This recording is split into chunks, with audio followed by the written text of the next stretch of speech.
In the small, bustling town of Willowbrook, nestled between golden fields and sprawling forests, there lived a pastor named John Reeds.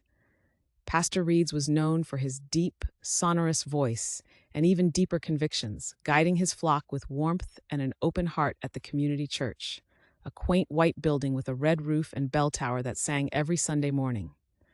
One bright and crisp autumn Sunday, as leaves painted the sidewalks gold and amber, Pastor Reeds prepared for a routine sermon. However, something unusual caught his eye, a face he hadn't seen before. She was a young woman sitting alone in the last pew, her eyes cast downward, her hands clutching a small, worn-out Bible. Her name was Eliza, a woman who once knew plenty of joy, surrounded by loving friends and family. Misfortune, however, had woven its way through her life with the passing of her parents, leaving her isolated and adrift. The weight of her grief brought silence to a life once filled with laughter and music, turning her path into one shadowed by sorrow. Despite the new setting, Eliza felt a stirring within her as Pastor Reeds began to speak. His sermon about grace, undeserved, freely given, touched a part of her that had been locked away. The pastor narrated the story of the prodigal son, emphasizing the boundless love the father had for his lost child, a love without prerequisites.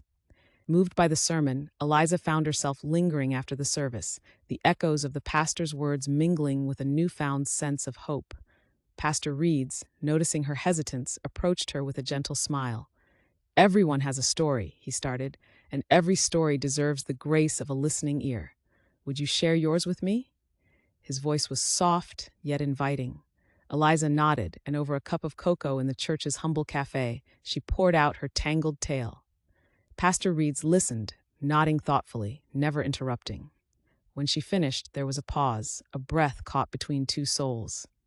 "Thank you, Eliza, for trusting me with your journey," he said. "You know, faith is a bit like coming home, even if the road has been long and weary. Grace, much like this community here, waits with open arms."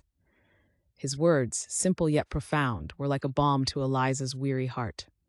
She began to attend church regularly, drawn in by the warmth of the community and the peace she felt within the old walls of the sanctuary.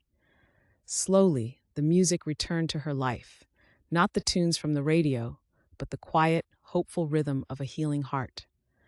As weeks turned to months, Eliza found herself involved in various church activities. She helped organize charity events, sang in the choir, and even led the youth group on Sunday afternoons. Willowbrook, once just a place, became her home, and the church, her family. Pastor Reeds watched Eliza's transformation with a fatherly pride. During the spring baptism service held beside the gleaming river that ran by the town, Eliza decided to be baptized. As she emerged from the water, her face alight with joy and serenity, the congregation cheered. Pastor Reeds offered her a towel and a smile. "Today, you've been reborn in faith," he said, the church bells chiming like they were announcing the dawn of her new life. Years passed, and the story of Eliza's transformation became one of many that rippled through Willowbrook. Pastor Reeds continued to preach about grace, using Eliza's journey as a testament to faith's power to heal and restore. Eliza never forgot the autumn day she first stepped into the church, nor the gentle words of Pastor Reeds that rekindled her hope. In the tapestry of life, woven with threads of joy, despair, and redemption, she found her purpose, held firmly in the embrace of a community that had taught her the true measure of grace.